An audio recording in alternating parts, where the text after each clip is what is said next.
Dear clients, on the 3rd of April 2025, the Spanish Organic Law 1/2025, of the 2nd of January, on measures in the field of efficiency of the public justice service shall enter into force. This regulation will introduce, among other novelties, a mandatory procedural requirement to be able to file civil and commercial claims relating to dispositive matters called MASC. MASC is the Spanish acronym for Adequate Means of Dispute Resolution, and it is a legal mechanism for out-of-court conflict resolution through any type of negotiation activity recognized by law.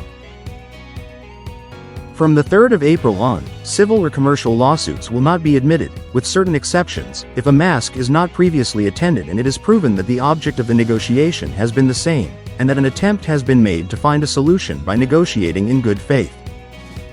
MASC does not apply in criminal, labor, bankruptcy law, or in cases that affect the public sector.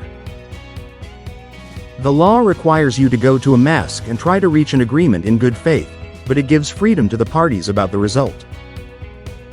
In the civil sphere, it applies to declaratory and special proceedings of the LEC, but excludes some proceedings that affect matters that cannot be the subject of negotiation.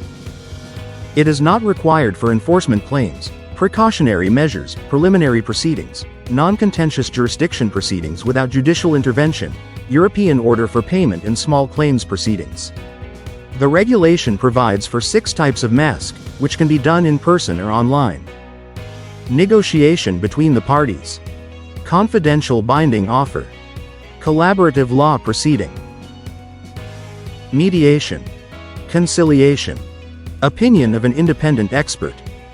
Notification of the negotiation request interrupts the statute of limitations or suspends the expiration of actions, until the parties sign the agreement.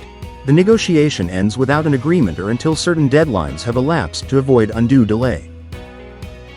If it ends without an agreement or without a response, you have 1 year to file the lawsuit. Both the negotiation and the documentation used are confidential, except for the basic information that shows that such negotiation has been attempted. Unless the parties reciprocally waive this duty, the taxation of costs is contested, a criminal judge requests it in a reasoned manner, or it is necessary for reasons of public policy. The attempt at negotiation and the end without an agreement must be documented, but only the identity of the participants, the object of the dispute, the date of the meetings, the non-attendance at them, and the responsible declaration of intervention in good faith may be revealed in the trial.